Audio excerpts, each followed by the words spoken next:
Law and order कोई था? न लॉ न था न ऑर्डर था। ईरान में पत्रकार की गोली मारी गई है, अत्यंत दुखद है। चाहे वो पताल में भी होंगे, उनको निकाल करके उनको कड़ी से कड़ी सजा मिलेगी। ये उस समय इनके समय में जो शासन था तो 65% आरक्षण की जरूरत नहीं थी उस समय। क्यों नहीं दिया? लंबे काल तक कौन बैठा हुआ था शासन सरकार में? क्यों नहीं हिम्मत जुटाया? राष्ट्रीय जनता दल का जो शासन था किन वजहों से अलोकप्रिय हुआ?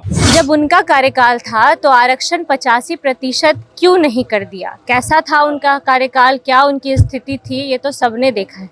ये आरोप लगाए हैं रामकृपाल यादव ने जब उनसे ये सवाल पूछा गया कि विपक्ष जो आरक्षण है उसे 65% से बढ़ाकर 85% करने की मांग कर रहा है। क्या कुछ जवाब देते नजर आ रहे हैं रामकृपाल यादव? आप पहले उनका पूरा बयान सुनिए। जिस तरह से पत्रकार की गोलीमार की हत्या की विपक्ष लगातार जो है लॉ एंड ऑर्डर पर सब सवाल उठा। सिवान में पत्रकार की गोली मारी गई है, अत्यंत दुखद है। मैं इसको कंडेम करता हूं और मैं समझता हूं कि सरकार और शासन बिल्कुल गंभीरता से इसको लिया। इस घटना को बख्शे नहीं जाएंगे अपराधी, चाहे वो पताल में भी होंगे, उनको निकाल करके उनको कड़ी से कड़ी सजा मिलेगी। 65% सर जो आरक्षण का जो मुद्दा भी उठ रहा है, इस पर से क्या? कौन मुद्दा उठा रहा है? दिल्ली में सर हाँ? ये उस समय इनके समय में जो शासन था तो 65% आरक्षण की जरूरत नहीं थी उस समय। हाँ? क्यों नहीं दिया? लंबे काल तक कौन बैठा हुआ था शासन सरकार में? क्यों नहीं हिम्मत जुटाया? हमारी सरकार गंभीरता से इन सब चीजों को ली है और निश्चित तौर पर समय समय पर लोगों को मदद किया गया है, आरक्षण भी देने का काम किया गया है, आगे भी होगा। अपराधी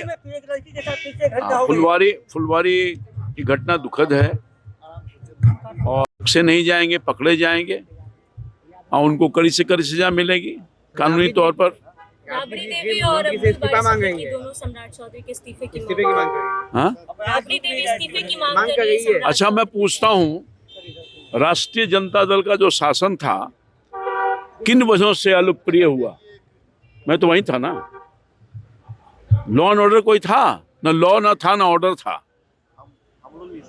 और कानून की धज्जियां उड़ाया करता था अपराधी।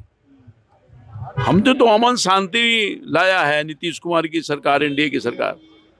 और जो घटना है उस घटना में जो लोग भी संलिप्त होंगे बख्शे नहीं जाएंगे। पताल से भी खोज करके उसको निकाल करके और जितनी कड़ी से कड़ी सजा होगी मिलेगी।